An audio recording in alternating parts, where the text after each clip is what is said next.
Dipun aturaken matur suwun mugia kanthi wawasan Al-Qur'an punika saged nambahi iman lan takwa kita dumateng Allah Subhanahu wa taala. Nunggap acara salajengipun inggih punika acara ingkang kita tangga-tangga inggih punika Mau'izatul Hasanah dala doanipun ingkang badhe kaasta dening panjenenganipun Al-Alim Al-Alamah Shahibul Fadilah Abah Kiai Haji Masrohan Bisri, pengasuh pondok pesantren Raudhatul Muttaqin dalah Ashabul Kafi Pulaman Mijan Semarang. Dumateng beliau sasana saha swasana kula aturaken.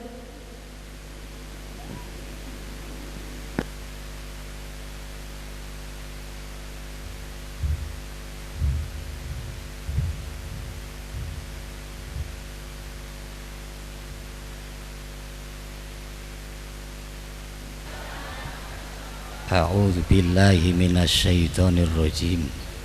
Bismillahirrahmanirrahim. Alhamdulillahi rabbil alamin.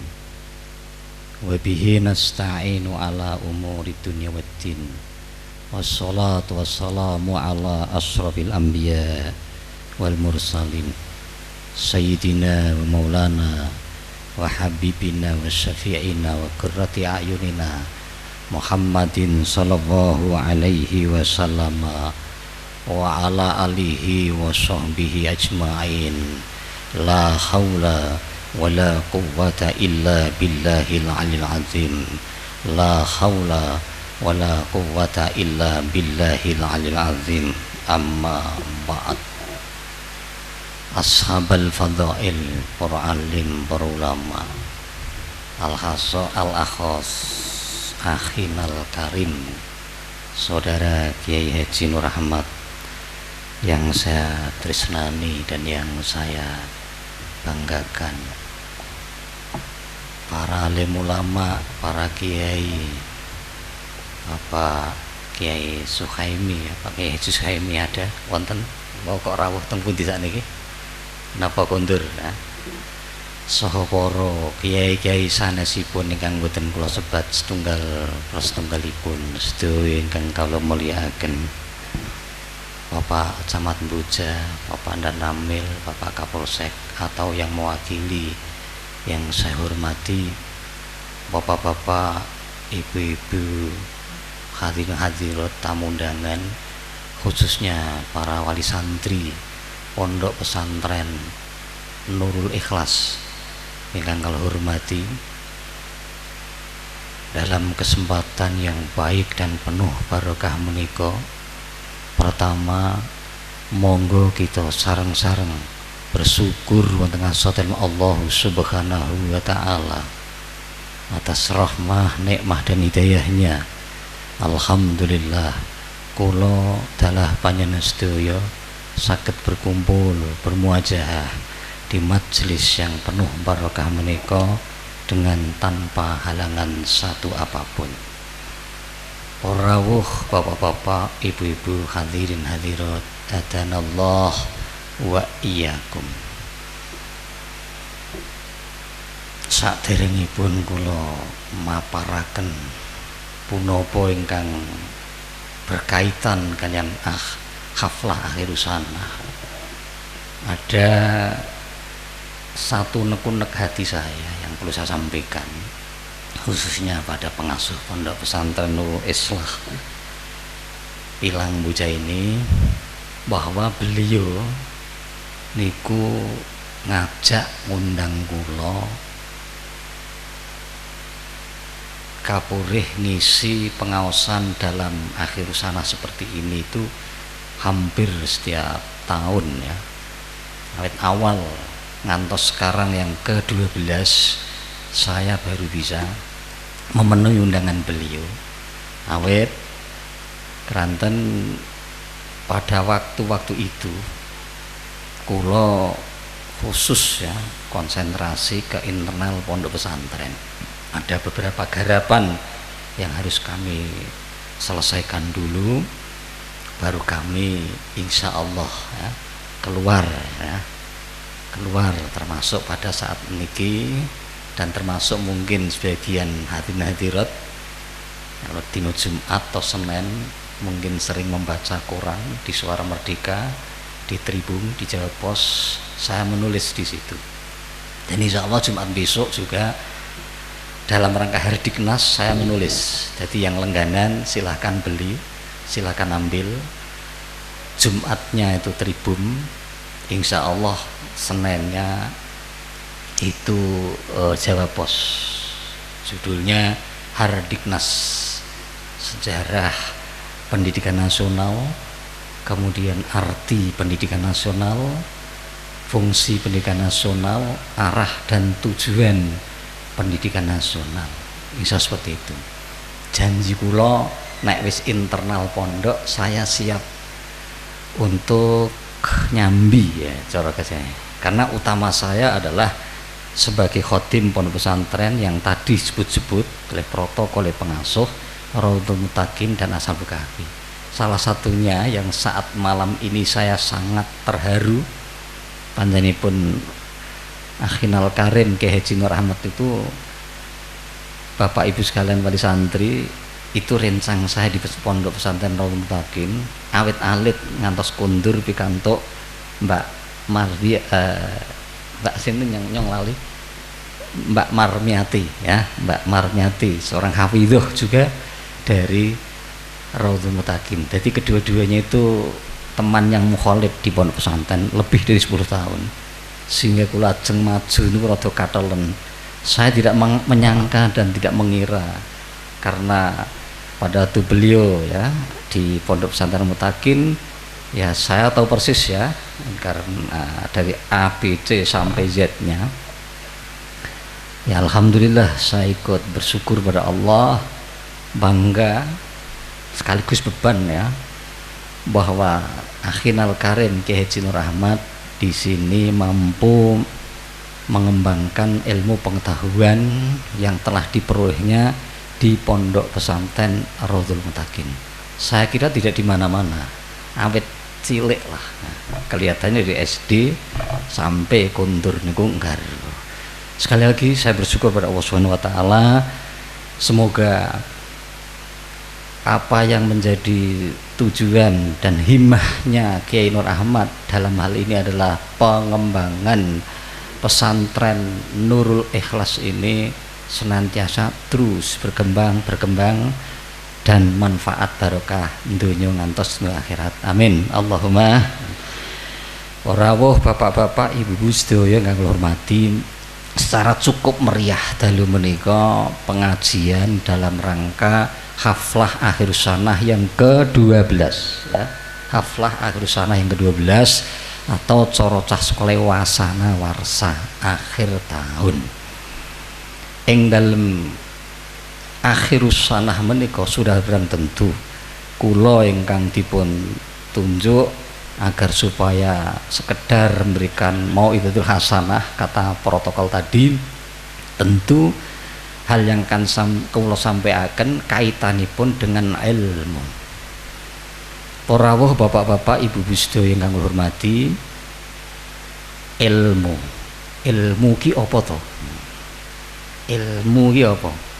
Ilmu iku cara definisine yaiku husulu surati syai'i fil aqli, wujudnya gambaran sesuatu di dalam akal, wujudnya ilustrasi sesuatu di dalam akal, itulah ilmu. Hukum menuntut ilmu inggih menika fardhu ain, artinya setiap individu muslim maupun muslimah dituntut secara wajib untuk menuntut ilmu atau ngaji. Niki nek santri Nurul Ikhlas saya yakin dalilnya sudah sangat apal. Dalil ini sangat familiar ya. Tholabul ilmi faridhatun ala kulli muslimin wa muslimatin. Niki ingkang didamel dasar bahwa hukum menuntut ilmu atau ngaji hukumnya fardu ain. Dene pintere lan ngalime niku mboten kalebet fardu kudu wajib tidak. Ingkang pokok nggugurna kewajiban, pokok ngaji nuntut ilmu. Paham alhamdulillah, mboten paham waton wis gugur kewajiban. Niki hukum. Ming carane mawon rawuh. Carane mawon niku ingkang benten-benten. Bocah cilik ngantos radi ageng atai murahik, kemudian fata pemuda, kemudian menginjak tua sekali, ini benten-benten. Mula Kanjeng Rasul sangat arif terhadap umatnya yang berkenaan dengan ilmu ini. Kanjeng Rasul bersabda, kun aliman au muta'alliman au mustami'an au muhibban wala takun khamisan fatahlik. Kun aliman, dadi yo sia mau alim, alias nek wong alim ini wajib nular-nularake ilmu mulang kalian sanak saudaranya. Aliman, nek orang alim ora bisa mulang, muta'alliman, dadiyo santri, dadiyo pelajar. Kata muta'allim ini nek santriul ikhlas iki isim fa'il sing artine wong kang belajar, atau dari kita bisa dimaknani santri atau pelajar. Kata santri atau belajar, kaifiyah, cara metode belajarnya tentu berbeda dengan orang yang tua. Caranya biasanya interaksi antara guru dan murid, selalu berdiskusi, selalu musyawarah, selalu mutolaah, tanya jawab. Kalau sudah sekian bab, maka sang murid nanti akan dites oleh guru yang dinamakan ulangan. Bisa namanya ulangan biasa, ulangan semester, bahkan terakhir namanya ujian. Inilah isyarah daripada ta'allum. Nah biasanya engkang belajar seperti ini, metode seperti ini adalah anak-anak kita, anak-anak panjenengan engkang contohi kalau wau engkang sami dipun khatami wonten ing majlis mriki. Niki mereka ta'allum, ta'allama, belajar seperti ini. Sudah barang tentu bagi umur-umur engkang sak ninggil niku, katakanlah sampun rumah tangga, sampun berkeluarga, sudah barang tentu kaifiyahnya, caranya mboten ngaten niku, mboten enten wekdal.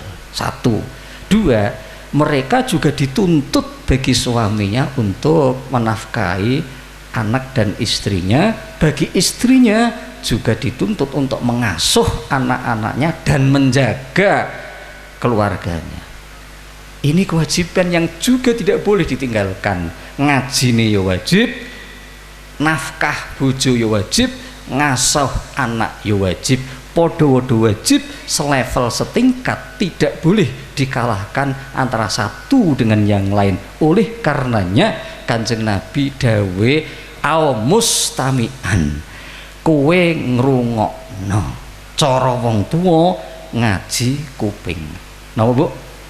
Ngaji kuping, ngrungokno, bisa bersifat harian, saben bakda subuh, mungkin kuliah subuh sebentar lagi Ramadan ini, mungkin mingguan, nek teng kene kula dina Kamis, mungkin nek teng mriki dina Ahad, mungkin selapanan teng kene kula Ahad lagi, mungkin di sini Ahad Paing atau Ahad apa, atau tahunan seperti akhir sana ini, inilah masuk mustami'an, ngrungokno, paham alhamdulillah, ora paham wis nggugurno kewajiban.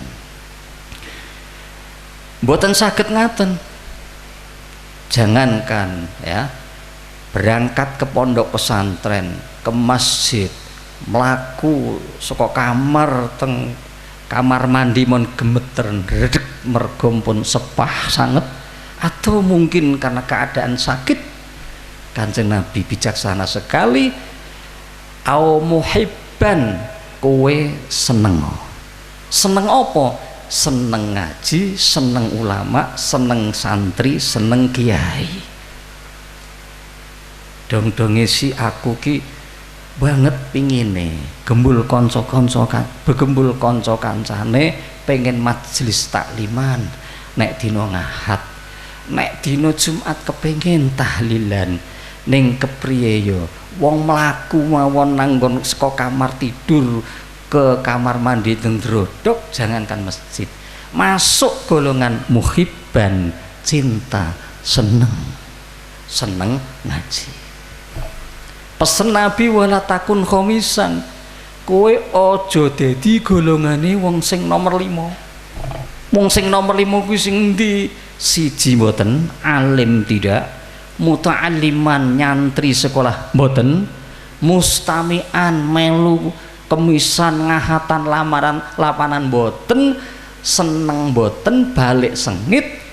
Ini khomisan, golongan nomor 5. Nek golongan nomor 5 iku ora ndang tobat, Kanjeng Rasul memberikan semacam intimidasi, fatahlik, kau akan rusak, kau akan hancur. Hancur apanya? Bagi orang yang kritis mungkin akan mengejar, hancur apanya? Ya, harta ada, semua fasilitas komplit, apapun ada, kok rusak? Bohong, rusak hatinya, rusak jiwanya. Impossible, tidak mungkin mereka akan bahagia dengan hanya harta, dengan hanya terkenal, dengan hanya pangkat. Impossible mereka bahagia apabila hatinya kosong dari keagamaan. Kanjeng Nabi dawuh nggak bisa dibantah, fatahlik, rusak.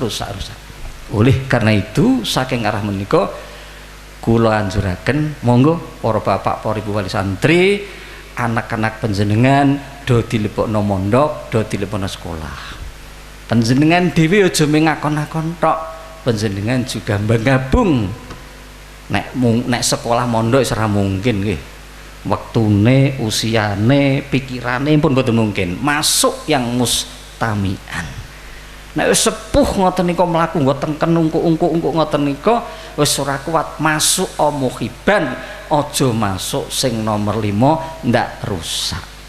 Yang paling tragis nanti rusak di akhirat. Matine ora nggawa iman, mergo teng donya ora melu muhiban, ora melu seneng karo ilmu, karo pengajian, karo santri ke kiai, karena ora seneng sudah bareng tuh sangat jauh. Yang dekat setan. Akhirnya ketika sakaratul maut, yang dekat, yang mendekati adalah setan, sehingga menggoda. Setan terus menggoda. Tutugi nyawa arek mati, atau nyawa arek pisah dengan rogo, setan ngerimbo kiai, ngerimbo yang pernah jadi gurunya. Aku lagi mulang kleru Kang, aku lagi mulang kleru yuk. Kan dalam keadaan panik sekali sih, itu paling panik ya sakaratul maut itu.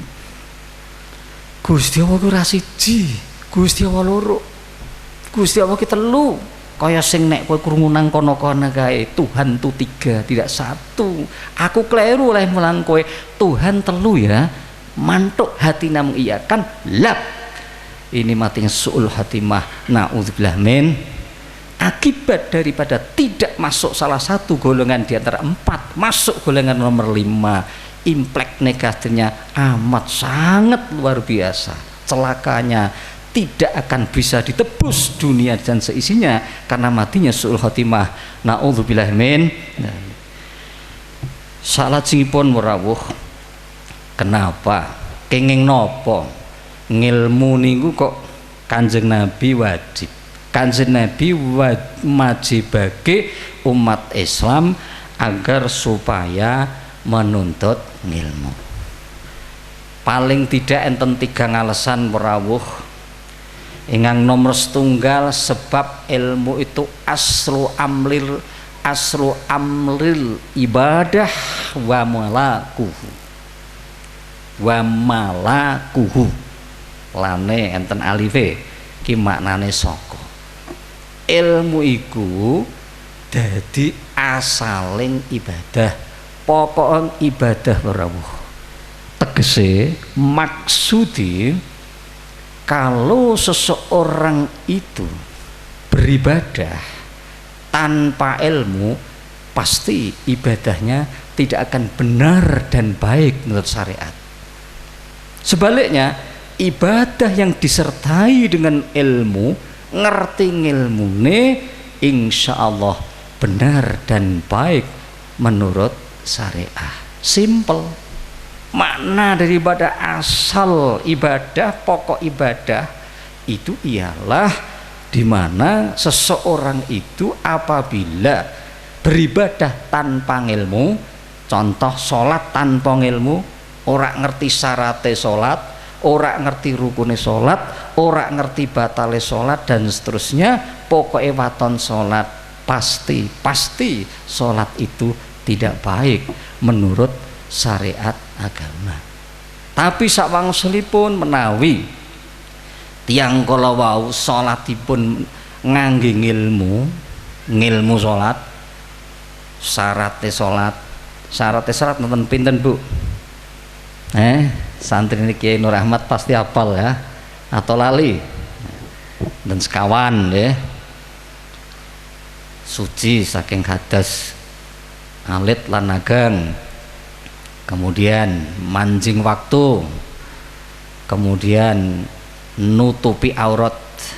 Ini para ibu, kadang kita tingali cara nutupi aurat niku ya jujur aja kathah ingkang dereng bener dalam pemakaian rukuh, khususnya nek dong kula nderek ziarah niku Pak Bu teng makom-makom.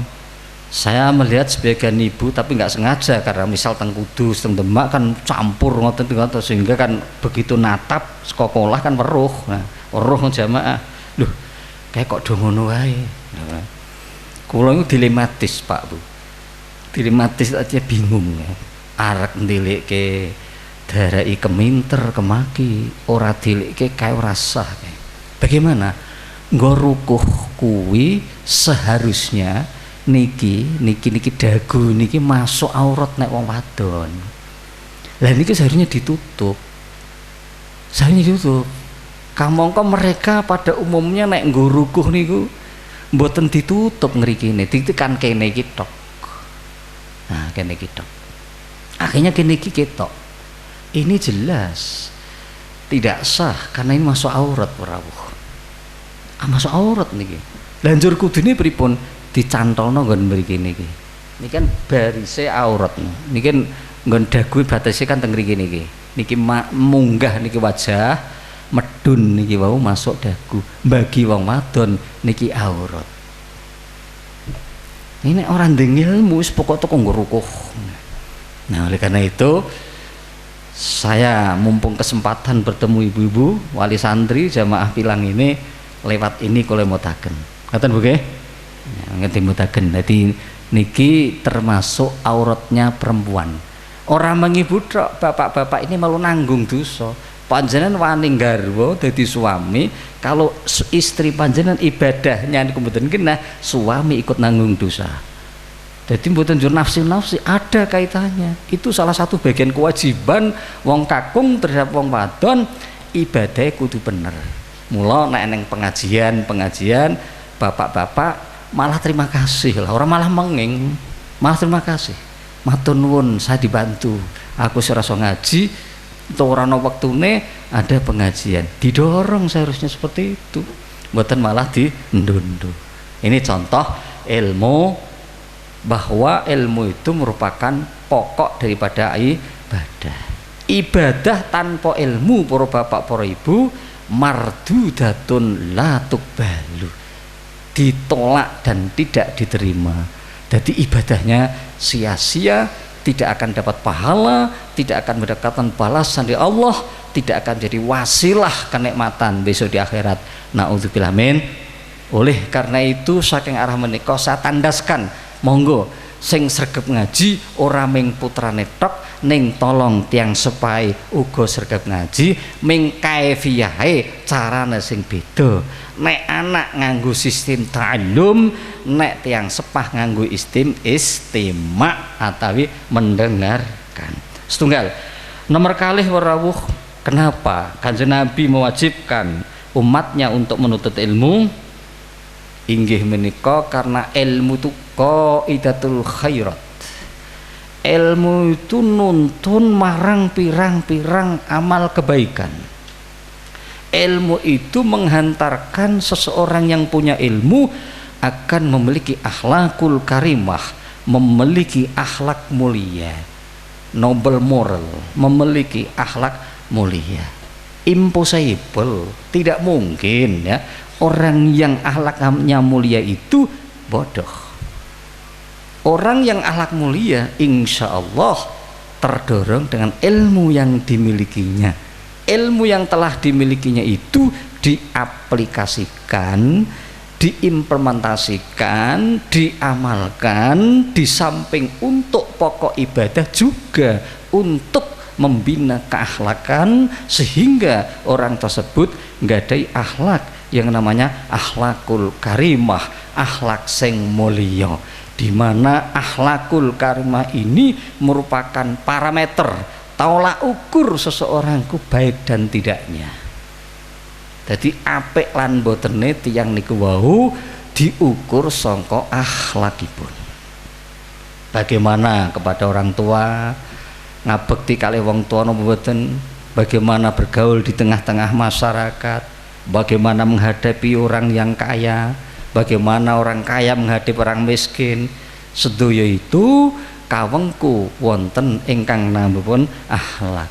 Saking arah menika Kanjeng Rasul maringi wajib nuntut ilmu, ngaji agar supaya umat ini memiliki akhlakul karimah, akhlak ingkang mulia sesuai dengan visi Kanjeng Nabi ketika diutus oleh Allah Subhanahu wa taala di dunia ini untuk menyempurnakan akhlak. Dasare dalile nggih pun familiar ini. Saya yakin santri ikhlas pun cukup. Sehingga kula ndak usah terlalu banyak dalil ya. Dalile Kanjeng Nabi diutus di dunia itu utamanya untuk menyempurnakan akhlak. Innama bu'itsu liutammima makarimal akhlak. Ini yang kedua. Yang ketiga, ilmu adalah instrumen, wasilah, lantaran seseorang itu untuk menggapai kebahagiaan dunia dan akhirat. Happiness in the world and happiness in the hereafter. Bahagia dunia lan bahagia akhirat. Kanjeng Rasul dawuh wonten setunggalipun hadis, man arada dunya fa'alaihi bil ilmi wa man aradal akhirata fa'alaihi bil ilmi wa man aradahuma fa'alaihi bil ilmi. Barang siapa sinten sing kepengin bahagia dunia, maka baginya hendaknya mencari dan memiliki ilmu pengetahuan tentang keduniaan. Dan barang siapa yang ingin mencapai kebahagiaan, kemuliaan besok di akhirat, maka carilah, kuasailah, ketahuilah ilmu yang berkenaan dengan akhirat. Ilmu yaitu ilmu keagamaan. Yang ketiga, wa man aradahuma fa'alaihi bil ilmi, barang siapa yang punya kehendak, keinginan bahagia dunia, bahagia di akhirat, happiness in the world and happiness after hereafter, pengen bahagia dunia akhirat, fa'alaihi bil ilmi, maka hendaknya ilmu kedua-duanya itu wau ngerteni, setidaknya dikuasai, dingerteni, lalu diamalkan. Ilmu dunya contohnya ilmu pertanian, ilmu peternakan, ilmu jahit, apapun yang kaitannya dengan dunia. Ilmu akhirat terutama ilmu tentang ketauhidan, keesaan kepada Allah Subhanahu wa taala, ilmu ibadah, ilmu akhlak, ilmu tajwid dan lain sebagainya. Ini kedua-duanya dipahami, dipelajari, dimengerti, lalu diimplementasikan. Insya Allah dengan cara seperti itu maka orang tersebut akan menggapai kebahagiaan baik di dunia ini maupun di akhirat kelak nanti. Semoga anak-anak kita Nurul Ikhlas bisa mampu memiliki keilmuan yang bisa menghantarkan mereka bahagia dunia dan akhirat. Amin Allahumma. Tentu ya, Qur'an hadza laisa sahlan walakin hadza sa'bun jidan. Of course it is not easy but it is very difficult. Qur'an of course tentu niki mboten perkawis gampil. Hadza sa'bun jidan niki perkawis ingkang angel sanget. Walau kana kadzalik, nevertheless, however, meskipun angel, la tayas, don't give up, boten kenging putus asa, but always attempt continuously and maximally, lakin ikhtar mustamirin. Tapi putus asa mboten kena, ning kon usaha terus menerus, berusaha semaksimal mungkin.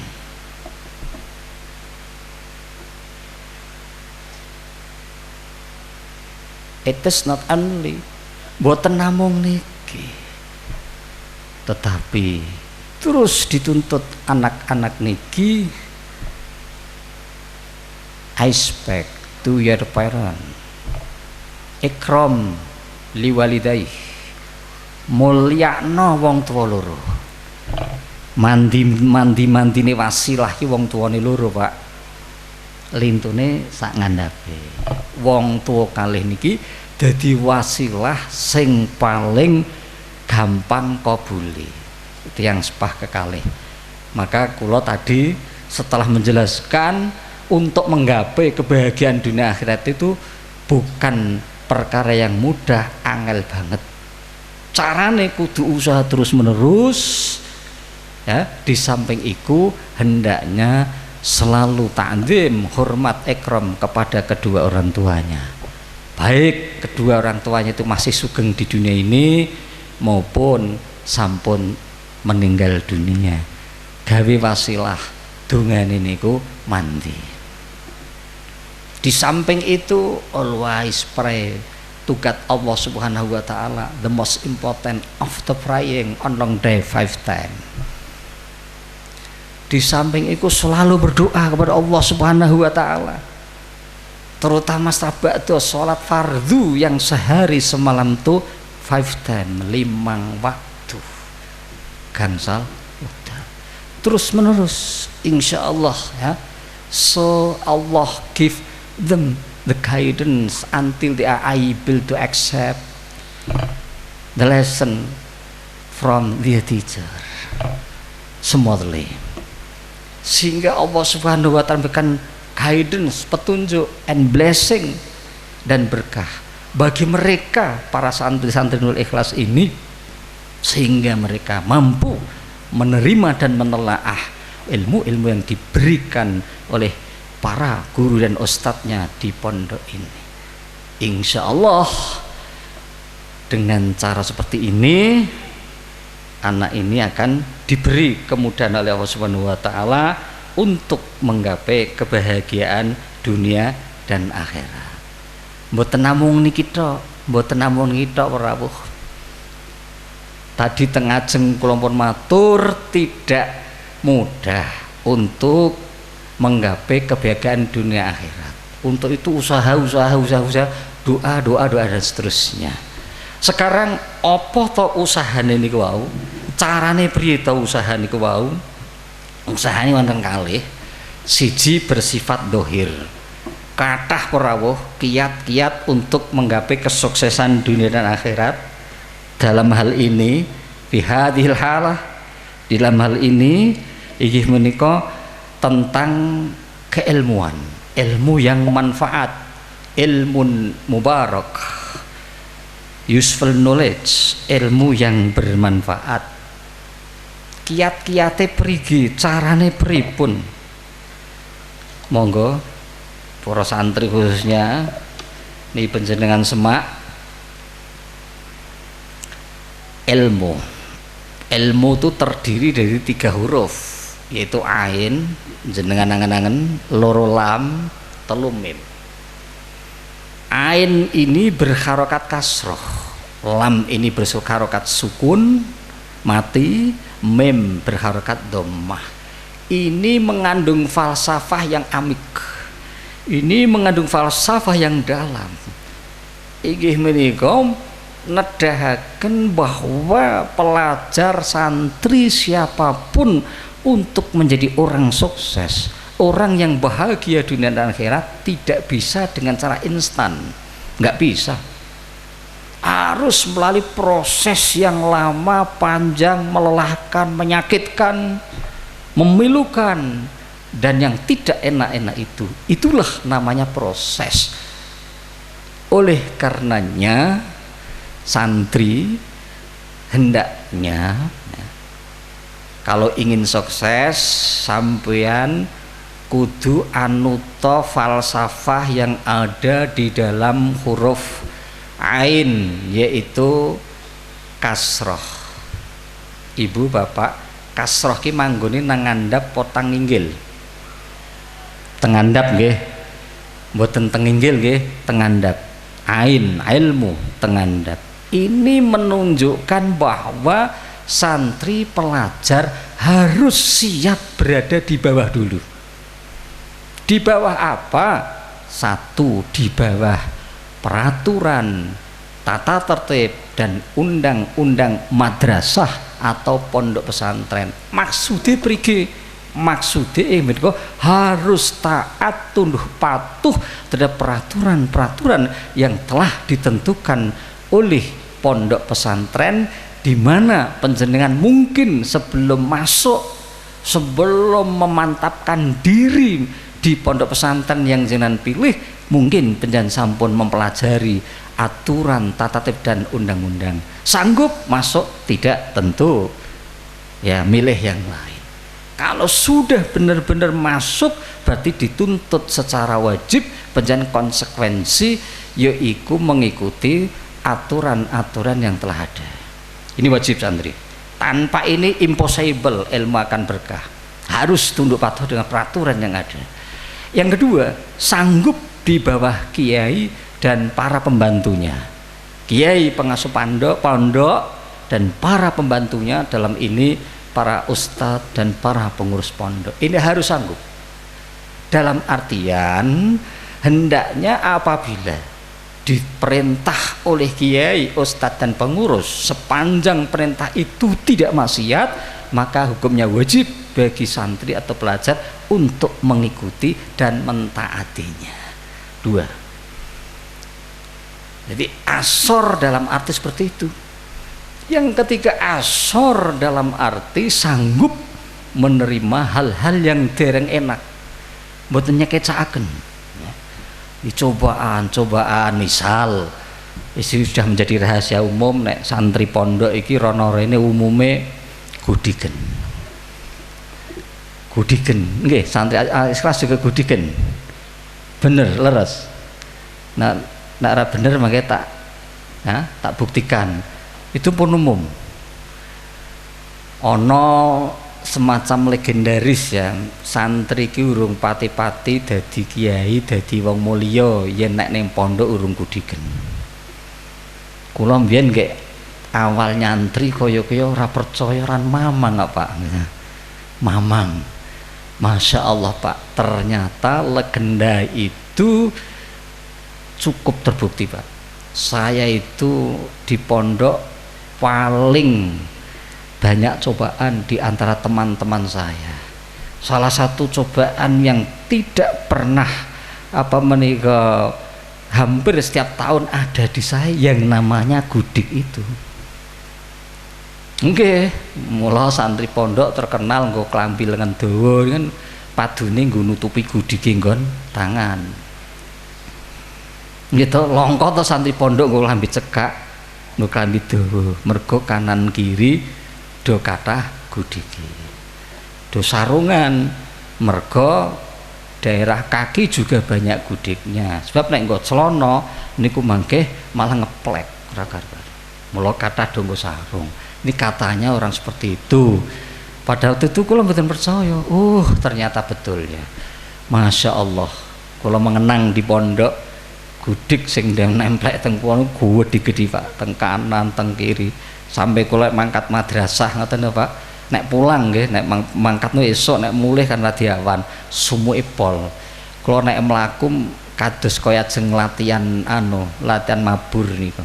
Jadi betul sakit kados biasa, tapi ngeten Pak, mlaku.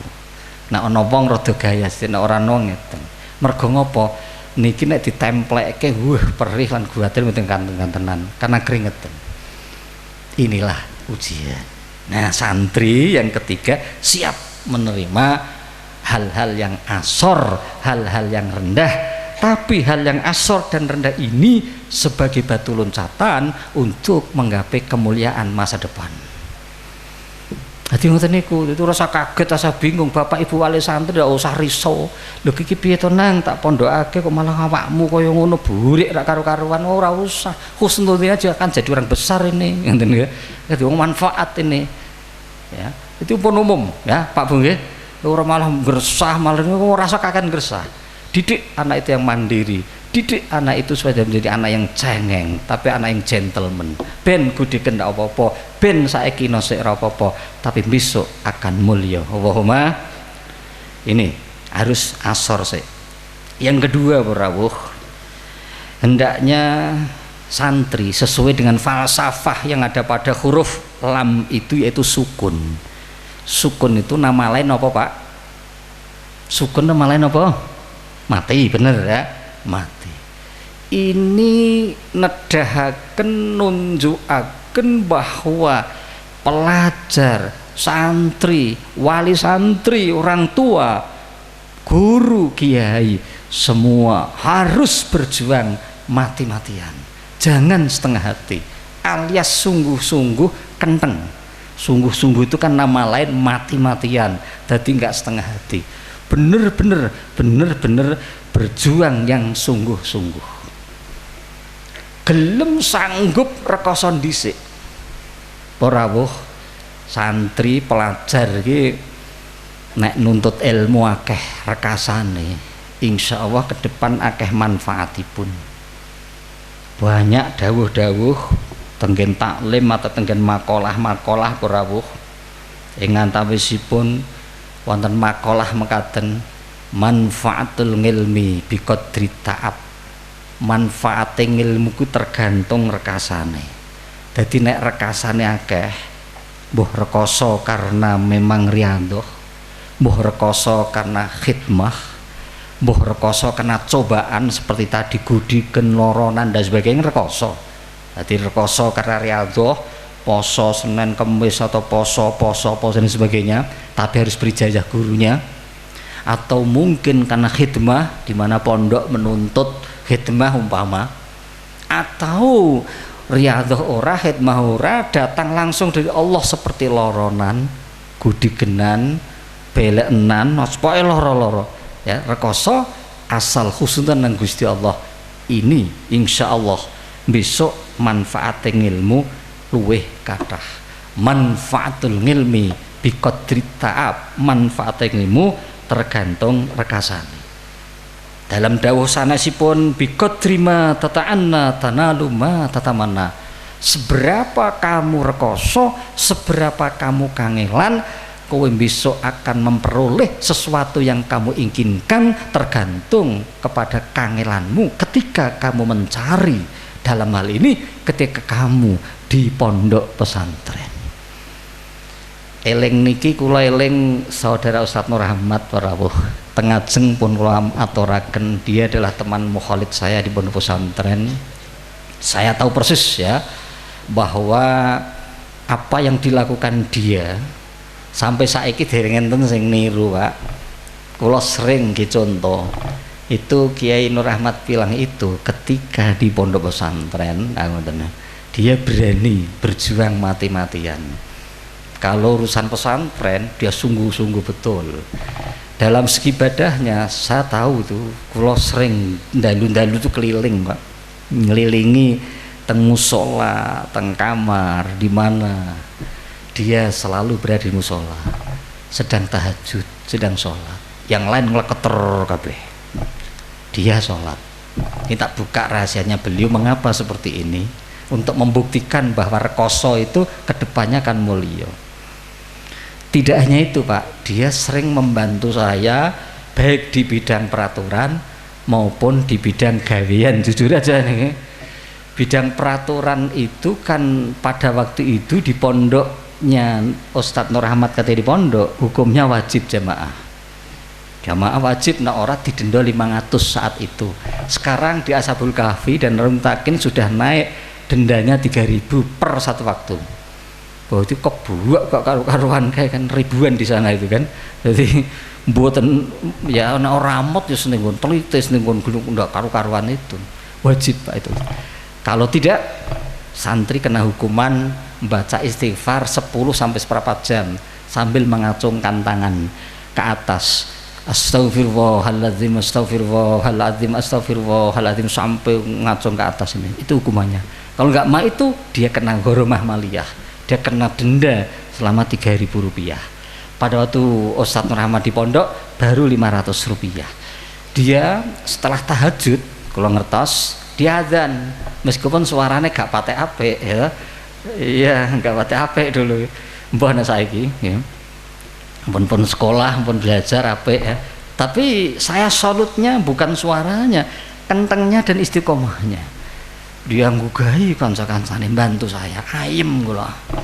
Ya, digugahi kabeh kanca-kancane digugahi kabeh. Akhirnya mushola cukup kebak pada waktu itu. Bahasan dhek nono, wah kesel kula, Pak. Kesel nggugahi. Enggak ada kader yang seperti dia di pondok itu. Gelem nggugahi kono, kula kesel, Pak. Apalagi di sana kan lantainya 4 munggah medun. Akhirnya kalau paling ning esok-esok tangi turu paling lantai 2 liane tak kon gugah sanesipun. Ini bukti bahwa manfaat ilmu biqadri ta'ab. Jadi tergantung karo rekasane. Di bidang gawean kula dia pernah ya kula jak semacam dodolan, nek ora salah ada pernah untir-untir, ada pernah ya es dan sebagainya. Kendati demikian dia tetap sabar, tabah mengikutinya. Akhirnya Allah yang Ma'adil pulang ke Pilang Buja, seperti inilah keadaannya. Saya yakin santri-santri beliau nanti akan mengikuti apa yang pernah dilakukan oleh beliau di Pondok Pesantren Raudhul Muttaqin Polaman, yang kebetulan kalau niki tok-toke khadimnya pada waktu itu. Jadi ngertos awit beliau tasih alit ngantos nggarwa ngertos, gitu. Wong sing ngakatake nggih kula kados saya mboten kantu. Kan ngaten niku wau. Ngaten niki para rawuh, niki maksude sukun niki berjuang mati-matian. Iki dohire tengajeng kula pun matur bahwa ada usaha dohir juga ada usaha batin. Usaha batin apa rupane? Terutama donga, baik ndonga dhewe bocah-bocah santrine utawa wong tuane. Dongane kathah, wiridane kathah sanget ya, sing ndi sing judul lah nggih. Nek jenengan ya Rabbi habli minash-sholihin, Rabbi habli minash-sholihin, Rabbi habli minash-sholihin badhe salat ping 3 atau ping 7. Bapake Ustadz Nur Ahmad biyen ketika matur tengene kula dawuhi kan donga niki, ternyata bukti. Bapake, Pak isih sugeng to? Kok mau mboten petuk nyong? sakit. Rabbi jenengan nggih. Rabbi habli tasih wiridan Pak nggih. Dulu nate kula dawuh Rabbi habli minash-sholihin ping 3 atau ping 7. Tolong ditiru supaya anak-anak panjenengan seperti Kiai Nur Ahmad ke depan alias ilmunya manfaat barokah. Toh ditambah ngeten Pak. Karo irang-irang ya bocahe ya jenengan sepuh-sepuh karo ngomong anak yang cilik kalau mau putune niki sing biasa kula wiridaken kangge ngilangi kekurangan, kesusahan, kebingungan golek rezeki kok rada seret sithik padahal anake wis wae ngirim jenengan kekehno wiridan niki. Li khamsatun utafi biha li khamsatun utafi biha kharral wabail khadimah al-mustafa wal murtadha al-mustafa wal murtadha abnahuma wa Fatimah. Sarang li khamsatun utafi biha li khamsatun utafi biha kharral wabail hatimah. Terus ke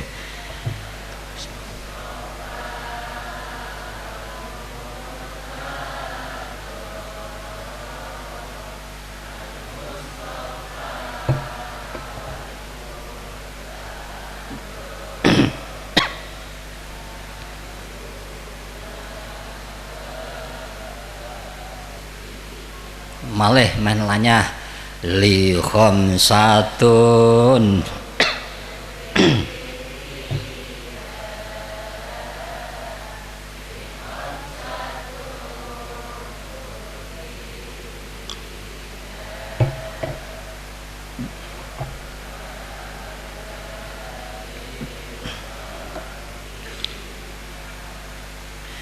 al-mustafa wal murtadha al-mustafa wal murtadha wa benahuma.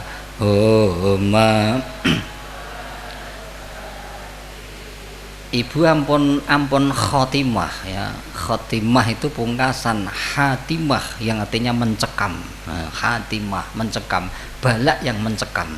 Itu dengan lantaran 5 orang besar, yaitu Kanjeng Nabi, sahabat Ali, kemudian 2 cucunya dan Fatimah. Insya Allah dengan lantaran gangsal ini Allah Subhanahu wa Ta'ala akan menghilangkan bala, cobaan, ribet, kekurangan dan sebagainya, asal dibaca dengan istiqomah kathah nggih. Setunggal malih menaja salah. Li khamsatun utafi biha li khamsatun utafi biha kharral wabail khatimah al-mustafa wal murtadha al-mustafa wal murtadha wa benahuma wa Fatimah. Pun lajengaken empun kasroh, empun sukun, huruf yang ketiga rupa mim harokate dhammah. Nek dhammah teng tengah apa teng ngandhap apa teng inggil Bu Pak? Teng inggil. Teng inggil nggih. Dhammah teng inggil ilmu. Ini mengisyarahkan nedahaken bilih pelajar santri siji nek wis sanggup asor dalam arti taat peraturan, dalam arti tunduk patuh kepada perintah guru kiai dan sanggup menerima cobaan dan ujian dari Allah berupa apapun yang rendah, yang tidak enak, yang asor. Dan yang kedua, berusaha semaksimal mungkin, berusaha mati-matian baik zahir maupun batin, barulah anak ini akan diangkat oleh Allah Subhanahu wa ta'ala sesuai dengan janji Allah, yarfa'illahul ladzina amanu minkum walladzina utul ilma darajat. Dalilis familiar kabeh, mbok sing neko-neko dalilnya gitu. Oh niku thalabul ilmi fardhatun ala kulli muslimin. Innama buistu li utammima makarimal akhlak. Yang ketiga ini dalil yaiku napa Pak? Yarfa'illahul ladzina amanu minkum walladzina utul ilma darajat. Wong niku wau santri pelajar nek wis sanggup dua-duanya tadi dilakukan, maka dia akan diberi pangkat derajat oleh Allah Subhanahu wa ta'ala, baik di dunia ini maupun di sisi Allah Subhanahu wa ta'ala. Di dunia ilmunya manfaat, omongannya digugu, dipercaya karo masyarakat, dihargai, disopani dan seterusnya. Di sisi Allah Subhanahu wa ta'ala dicatat sebagai salah satu orang yang mulia karena mereka adalah termasuk golongan orang-orang yang diberi oleh Allah Subhanahu wa ta'ala berupa ilmu. Paham nggih? Niki kagem lari-lari anak-anak. Karena niki pumpung bertemu kumpul bareng wali santri Nurul Ikhlas ini setahun sekali dalam rangka sana, maka juga perlu kula penyestoi, kula support ya, kula dongkrak kesemangatan panjenengan di dalam olehnya maringi wekdal kangge putra putri panjenengan untuk menuntut ilmu, terutama ilmu agama di pondok pesantren. Ibu bapak, tengajeng kula wau matur bahwa setiap orang muslim laki-laki maupun perempuan wajib nuntut ilmu. Begitu juga wajib bagi setiap kedua orang tua untuk mengajar ilmu-ilmu kepada anaknya, khususnya ilmu di bidang tauhid, ilmu di bidang ibadah, ilmu di bidang akhlak. Ini bukan kewajiban ustadz kiai, tapi kewajibannya wong tua kalih. Dene kok njur engko dilimpahaken kiai dan ustadz, lalu ustadz lah dan kiai yang gantian wajib niku ra ana ikrare ya.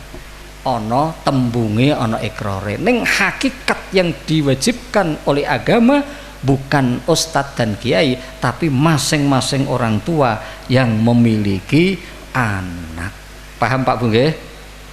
Panjenengan sebagai wong sepuh menawi bener-bener purun ya nglaksanakaken kewajiban panjenengan, maka panjenengan samangke bakal pikantuk syafaat dari anak-anak soleh panjenengan dengan izin Allah besok di yaumil kiamah. Sakwangsulipun panjenengan menawi mboten purun, mboten kersa memberikan kesempatan anak-anak panjenengan untuk menuntut ilmu, dalam hal ini ilmu agama, maka kullu dzambin amilahu alaihi, dosa-dosa yang dilakukan oleh anak-anak panjenengan merawuh, awas catat ini kathah nih sing ya, dosanya akan dipikulkan kepada kedua orang tuanya. Di samping anak itu mikul dosane dewek, maka orang tua yang belum gugurake kewajiban memberikan kesempatan pendidikan anak-anaknya khususnya di bidang agama, maka sekali lagi kullu dzambin amilahu alaihi, dosa anak yang dilakukannya akan menimpa juga kepada orang tuanya. Alangkah malangnya orang tua yang seperti ini, porawuh wis nanggung dosane dhewek wae berat, kok ditambah dosane anak. Wis berat tambah berat, sangat berat. Untuk itu panjenengan hendaknya bener-bener ya, putra-putra ini panjenengan tolong diberi kesempatan untuk menuntut ilmu bidang keagamaan. Di sekolah no, di madrasah, di pondok no, uto double nggih apik ya. Kalau di Ashabul Kahfi double ya. Ada di sana 2, Raudhatul Muttaqin itu salafnya, Ashabul Kahfi itu double antara sekolah dan pondok. Bagus kedua-duanya. Yang penting niatnya benar-benar untuk nggugurake kewajiban dan mencari ridha Allah Subhanahu wa taala. Perawuh perlu diketahui panjenengan ibu bapak, menawi mondokaken anak niku teng zaman akhir ngeten niki kedah ngatos-atos. Panjenengan harus selektif. Panjenengan tidak boleh terpesona dengan gedung-gedungnya, dengan tempat-tempatnya, dengan pelayanannya, dengan menu-menunya. Ini yang menggiurkan masyarakat perkotaan, masyarakat yang ekonominya agak menengah ke atas tapi ilmu pengetahuannya sangat bawah. Tergiur mereka, 1 gedungnya, gedungnya lek-lek. 2 pelayanannya, pelayanannya bagus, fasilitasnya di samping gedungnya bagus, ranjang, kasur, bantal, kamar mandinya bagus-bagus. Di samping itu menunya enak-enak. Ini tak peseni, ojo ming niku perawuh pertimbangannya. Hendaknya lebih dari itu, lebih dari segala-galanya adalah ajaran, materi yang dipelajarkan di pondok pesantren tersebut apa? Kira-kira apa? Panjenengan harus diketahui. Justru menurut kula pelajaran dululah, materi dululah yang harus panjenengan tanyakan kepada petugas-petugas pondok pesantren, bukan gedungnya. Percayalah namanya gedung nek udan tak udanan, panas ora kepanasan, turu ana nggone, adus ana banyune, selesai. Tidak harus indah-indahan. Sok ben wis dadi wong. Gedunge sing apik sing bareng pun wis saiki ning pondok ben dididik sederhana sik. Iya sok ben nek dadi wong sugih, iya sok ben dadi wong cukup, ya. Nek dadi wong sederhana kan sudah terbiasa sederhana. Tapi kalau di pondok sudah dimanjakan seperti itu, enak-enak ya, saya dengar itu 1 bulan 2,5 juta ya. Kalau pagi itu lele, kalau siang ayam, kalau sore itu daging, gitu terus. Ya memang 2,5 juta, masuknya 20 juta. Awas. Akhir-akhir zaman niki banyak orang-orang tua yang ketake mondok ke anak neng bar mulis ke pondok urung ana 3 tahun, nggih setahun, Pak. Bahkan setengah tahun, Pak, Bu, sampean catet ini, pun mungsui karo pakne, pun mungsui karo ibune, pun nggih mangkel karo ibune. Bagaimana tidak? Bapak musyrik ya, Jumat nang nggon kuburan, ibu sirik ya. Bingung bapak, lho bapak kok sirik to nang? Nek saya kok bapak kok sirik to nok? Sirik tuh. Bingung pakne, Pak, bingung ibune. Ibune malam Jumatan tahlilan, bapaknya yasinan. Bapak ibu bid'ah itu, Pak, bid'ah itu, Bu. Nggak setengah tahun, Bu, Pak. Kalau seperti ini yang salah bocah apa wong tuane, Pak, Bu? Wong tuane apa bocah? Wong tuane. Tiang sepuhe. Merga apa? Tidak selektif, hanya terpesona dengan gedungnya, fasilitasnya, peralatannya, menunya. Tapi ajarannya jenengan nomor sekian kan, akhirnya anaknya sendiri, darah dagingnya sendiri, buah jantungnya sendiri, buah hatinya sendiri menjadi musuh di dalam satu rumah. Inilah kesalahan fatal dari orang tua yang tidak hati-hati. Oleh karena itu saya berpesan dengan sungguh-sungguh lewat Akhirus Sanah di Pondok Pesantren Ikhlas ini, monggo hati-hati ajarannya itu apa. Sirik masuk kuburan ziarah, Pak. Kemudian kan ziarah sirik. Masya Allah, Pak. Kalau naik bicara, naik kelingan masalah ziarah disirik-sirikkan niku, nek sakit mboten, jengkel mboten. Kami sudah biasa terpondok, di pondok udah biasa terlatih. disakiti udah biasa, disedih udah biasa sehingga cukup kebal. Justru saya kasihan pada mereka. Lah kok orang kasihan piye? Mereka lah yang justru nanti akan kembali ke syirikannya. Saya malah menangis bukan karena saya dipoyoi ahli syirik, ahli apa. Saya tidak susah, saya nggak sedih. Justru saya kasihan pada mereka. Bagaimana nggak kasihan? Coba kita pikir. Ziarah, letak syirik ziarah itu di mana sih? Teng pundi dipikir. Orang dolor nih. Ayo, satu, niat. Niat kan ada dalam hati. Niat napa? Ziarah. Ning ngono sapa? Tiyang sepah. Ning ngono sapa? Para ulama. Ning ngono sapa? Para wali. Bahwa ziarah ini sunnah Nabi. Niat ziarah empun tok ganjaran niate. Terus dilangsungkan berangkat menuju makom yang dituju.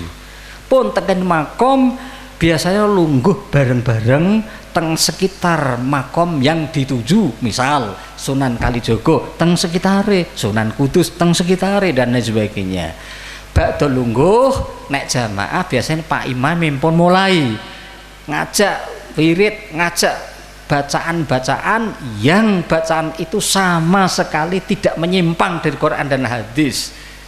Setelah itu berdoanya bukan kepada yang diziarahi tapi kepada Allah. Buktina ngomongnya maturi ya Allah, Allahumma.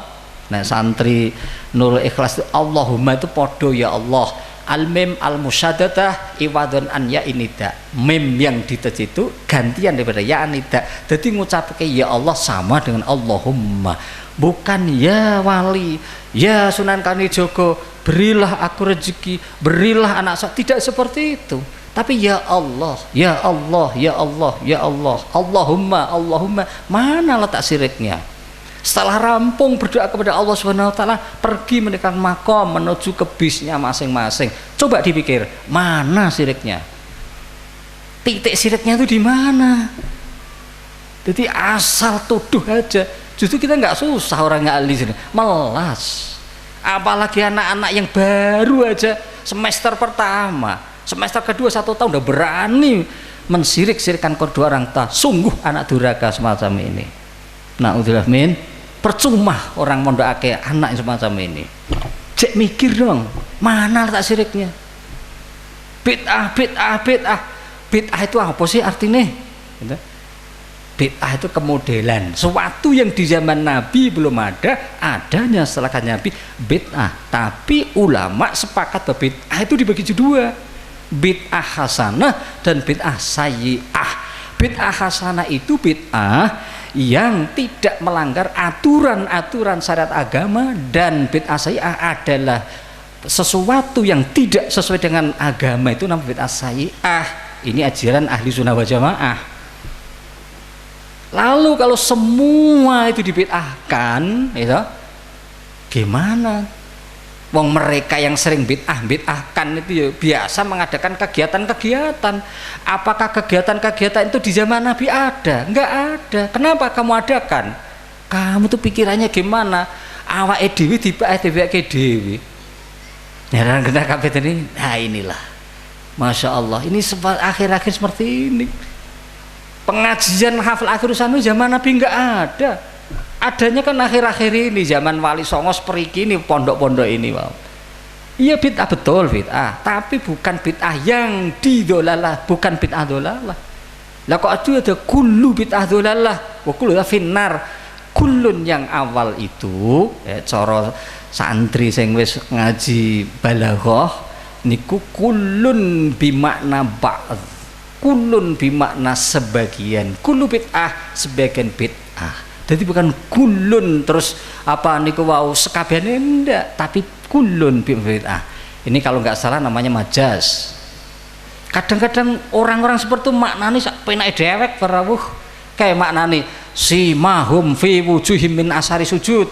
Tanda-tanda sujud mereka ada di raut muka. Akhirnya raine direng-ireng. Ngerti? Buathuke direng-ireng. Masya Allah. Itu gagal paham namanya itu. Mulai nek jenengan maca Qurane kula di Suara Merdeka ada, di Tibumu ada, di Mama ada, saya tulis itu bahwa simahum fi wujihim, tanda-tanda sujud yang ada di muka mereka itu bukan batuknya yang dihitam-hitam, itu tidak, salah, itu keliru itu. Nah, itu Gitu. Tak ngotenake niku. Wajun, pengertian wajun itu seluruh raut muka, di mana terdiri dari pipi, dahi, hidung, mulut dan sebagainya. Lah simahum, tanda sholat itu ya ada di semuanya itu. Mulana al-baha wan nur wal baha wasumti dan sebagainya. Oh, maksudnya bahwa bekas sholat yang di muka itu wajahnya nur, cahaya, anggun, sejuk, orang sangar, orang penelengan, ndak. Itu bekas sujud. Di situ as-sujud itu min itlaqil juz wa min itlaqil juz wa iradatil kul, mengucapkan sebagian tapi yang dimaksud semuanya. Jadi artinya min asari sujud itu bekas daripada sholat. Kaya ngono ki maknane ngawur di memper ya, soziaroh disirik-sirikno. Maknane simahum fi wujuhim, dibathuke direng-ireng. Ini salah kaprah. Golek pondok sing hati-hati, siapa pengasuhnya, sanatnya siapa. Wong ki ndulur Pak, nasab dan sanat. Nasab itu A bin B, B C D sampai kan Nabi Adam. Sanat itu Kiai Nur Ahmad diasuh oleh Kiai siapa, Kiai yang diasuh oleh Kiai siapa, sampai kan Nabi. Itu sanat, itulah yang benar. Bukan yang itu orang yang syirik bid'ah itu baru, itu model, itu sedikit Pak. Kanjeng Nabi berpesan, apabila kalian menemui zaman yang ikhtilafan kasiron, perbedaan yang banyak, terdapat firqah-firqah, sekte-sekte, golongan-golongan macam-macam, termasuk yang ahli bid'ah tahlil, termasuk nyirik kakek ziarah kubur. Ini satu firqah. Apa sikap yang harus kita lakukan? Kita harus bersikap bagaimana? Kanjeng Rasul dawuh, fa'alaikum bisawatil a'dham. Hadis riwayat kelalen kula riwayate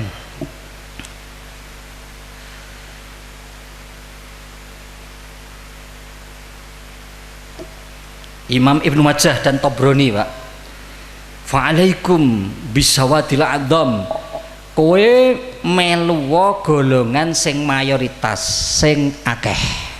Saiki teng lingkungan kita, teng daerah kita niku sing iktikad ziarah kubur ki sirik karo sing sunnah kathah ndi Pak?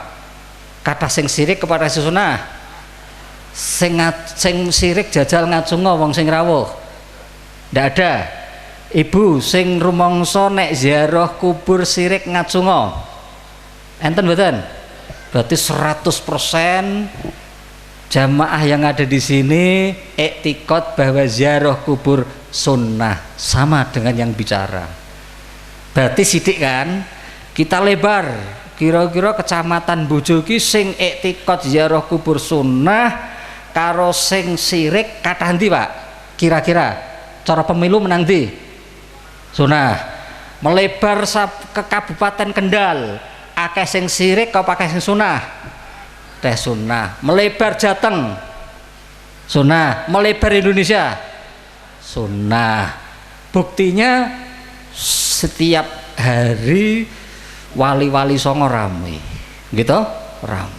Kathah sing padha setiap Kemis malam Jumat teng sareane desane dewi-dewi masyarakat nek kula tingali kathah sing do ziarah ning wong tuane didine mbahne dileres teng Pilang nggih sami to. Bagus. Ini masuk bisatil a'dham, tingkat kampung, tingkat kabupaten, tingkat provinsi, bahkan tingkat Indonesia. Tidak hanya tingkat Indonesia bisawatil a'dham Pak. 53 negara ya, 53 negara itu berhaluan seperti haluan kita, yaitu ahli sunnah.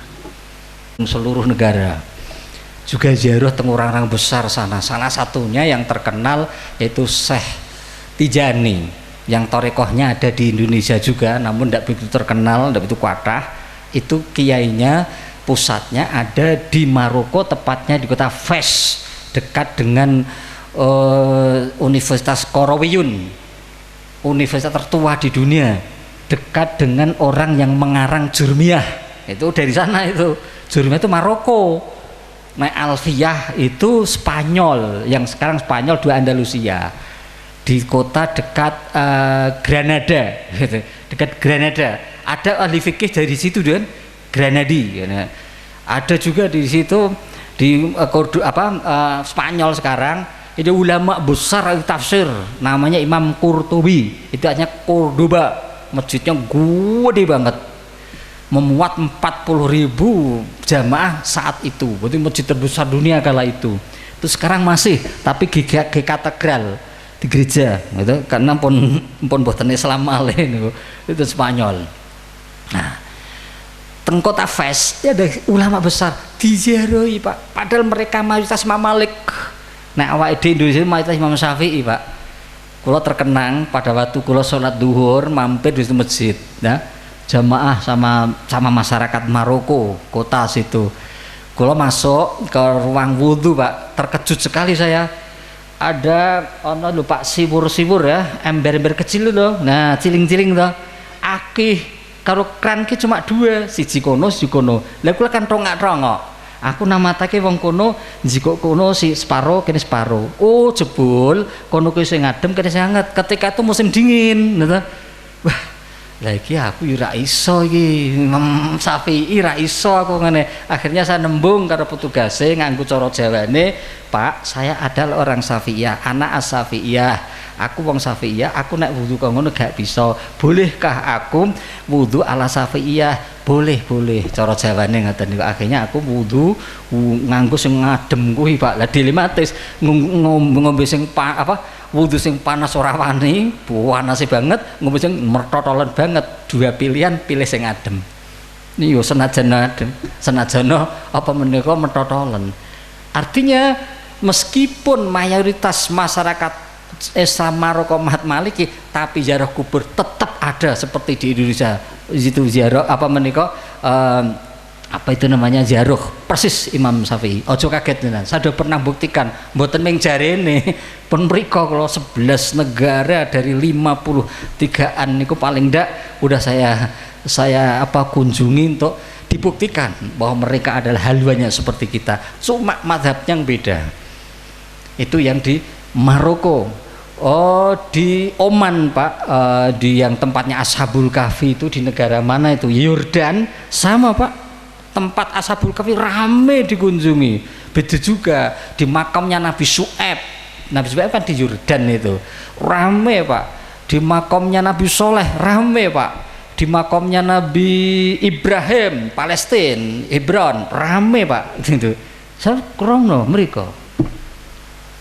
Kemudian yang terakhir, kalau wingi kula tengah Uzbekistan, di mana di situ ada dua ulama yang ibu bapak tidak asing lagi namanya. Satu ulama ahli hadis yang namanya Imam Bukhari. Kalian tahu, ngerti tahu? Nah, hadis Imam Bukhari itu makamnya di situ. Namanya di kota Samarkand, di kota Samarkand. Jadi daerahnya abahnya, mbahnya Sunan Ampel dari situ. Mula nek jenengan niku Kanjeng Sunan Ampel Raden Rahmat bin Syekh Jalaluddin As-Samarqandi, yaitu orang sana. As-Samarqandi itu dekat sekali dengan makomnya Imam Bukhari itu Pak. Tak gambarake, semoga dengan jenengan sekarang ilustrasi gambaran nanti Anda panjen membuktikan kesana, amin. Nah orang anak jenengan, nah orang jenengan putra jenengan ya, gambarnya ngeten Pak, ini gedung gede Pak, depan tuh museum, terus ini komplek makom tuh masjid. Itu latar. Nah, kompleks itu kecil kok makomnya. Alhamdulillah Pak. Biasanya ziarah teng dhuwur ngeten nih, cara-cara teng iki gambar teng Sunan Kalijaga enggak bisa masuk. Cuma Kalijaga Sunan Kalijaga metongkrong. Kalau Imam Syafi'i, Imam Bukhari ke bawah Pak, madung ke bawah. Alhamdulillah karena kula ming wong telu, anak kula kali satu lagi teman, akhirnya sakit karena ruangannya kecil, paling-paling di dalamnya muat orang sekitar 10. Alhamdulillah kita nembung karo juru kuncine bisa masuk sana. Nah orang andel bisa dipoto Pak. Ini ada kalau nggak foto nih. Alhamdulillah itu saya jadi di situ ya cukup lama. Apa yang saya lihat, masya Allah Pak. Dari sejak pagi, siang, sore rame berkunjung. Itu di Imam Bukhari. Jadi betul sepi. Apa yang mereka baca neng beda Pak bacaannya awake dhewe kan tahlil dan sebagainya. Sana nek kula rungokke Pak, ada yang langsung baca Fatihah, terus kemudian surat Al-Baqarah, ada yang langsung Fatihah, kemudian surat Al-Ikhlas, Falak, Binas, terus ndonga. Ya memang bacaannya beda, tapi substansinya kan podo ziarah. Ini Imam Bukhari. Kemudian satu lagi Thariqah, Imam Thariqah Syekh Bahauddin An-Naksabandi. Kelingan tahun jenengan sing Bahauddin Naksabandi itu juga di situ. Cuma jauh jaraknya. Kira-kira Semarang Surabaya. Kulo naik bis itu makan berangkat tidak lewat tol tuh 5 jam 6 jam. Itu antara Imam Bukhari dan Syekh Bahauddin. Sami Pak. Teng Syekh Bahauddin gambare makom Syekh Bahauddin itu begini. Di situ ngene bapak-bapak itu makome Syekh Bahauddin. Terus kemudian di situ masjidnya Pak. Di situ ruang mubeng itu ruang ziarah. Ini terbuka. Nek walian, nek Imam Bukhari itu ada gedungnya meskipun kecil, nek Syekh Bahauddin terbuka. Ya kaya Sunan Ampel terbuka kan? Nah terbuka ngoten niku. Cuma dikai kotak aten mboten ngertos patokane mboten tem niku. Lah para ziarah itu mubeng nih Pak. Mubeng, ada yang dekat situ, ada yang jauh-jauh. Bacaannya sama. Tidak henti-henti terus datang pergi. Padahal mereka madhabnya beda kalau kita, yaitu mereka madhab Hanafi Pak, madhab Hanafi. Jadi beda kalau kita Syafi'i, sana Hanafi. Tapi substansi dalam pandangan ziarah sama, tidak syirik. Inilah termasuk bisawadil aqdam, golongan mayoritas. Paham Pak Bungge?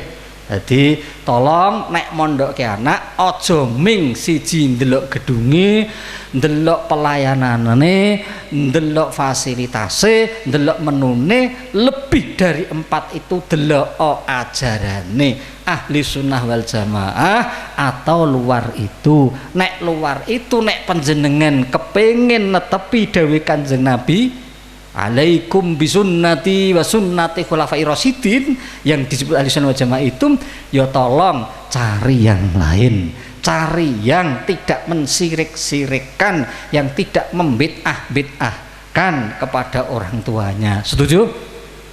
Mekaten ingkang saged kula sampaikan, muga-muga manfaat barokah ya. Al-Fatihah. A'udzubillahi minasyaitonir rajim. Bismillah. Alhamdulillahirabbil alamin. Iya. A'udzubillahiminasyaitonirrajim. Bismillahirrahmanirrahim. Alhamdulillahirabbil alamin. Allahumma shalli wa sallim ala sayyidina Muhammad wa ali sayyidina Muhammad sayyidil awwalin wal akhirin wa sallim wa tabaraka wa ta'ala an kulli syai'in. Allahumma shalli salatan tunjina biha min jami'il ahwal afat wa takadzilana biha isma hajat wa tutahhiruna biha min jami'i syai'at wa tarfa'ana bi antaka la tarjatu tuballaghuna bi aqsawayati min jami'il khairati wa hayati wa batal mamat.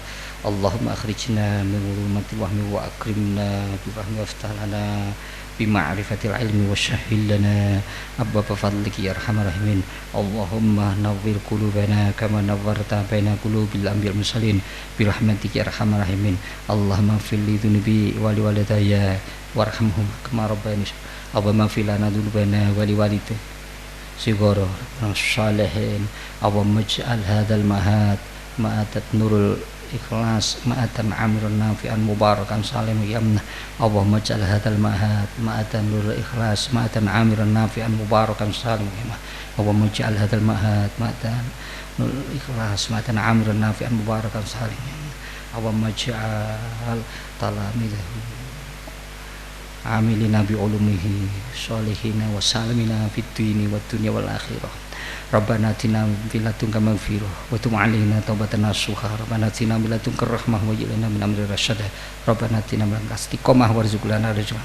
Rabbana atina fid dunya hasanah wa fil akhirati hasanah wa qina adzabannar. Rabbana atina fid dunya hasanah wa fil akhirati hasanah. Wassallallahu ala sayyidina Muhammadin wa ala alihi wasallam. Subhana rabbika rabbil izzati. Alhamdulillah. Wassalamualaikum warahmatullahi wabarakatuh.